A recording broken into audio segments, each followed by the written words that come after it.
vovó.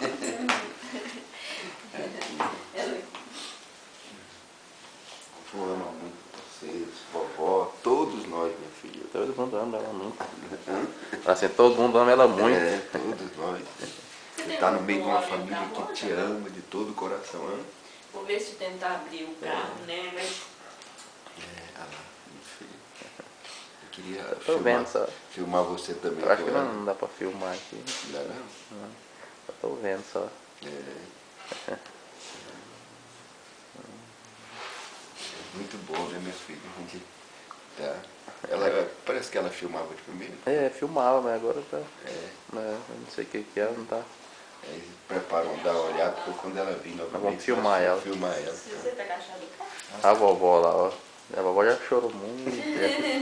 Já tá vermelhinho, lá. Dá um abraço do pai aqui, filho. Que abraço gostoso. Esse o carro.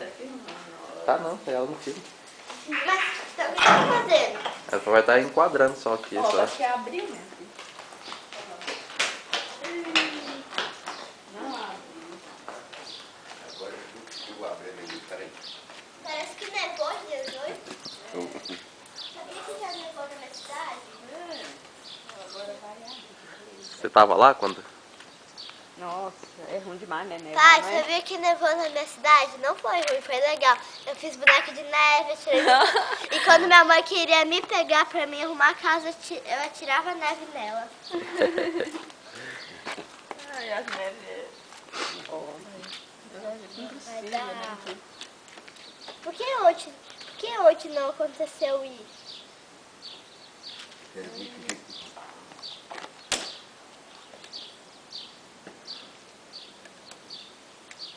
Nossa, vou dançar.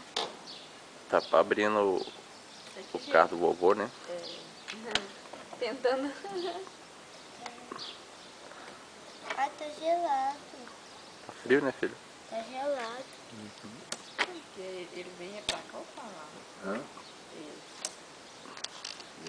Tá filmando meu avô tentando. Tô travado. Travado, né?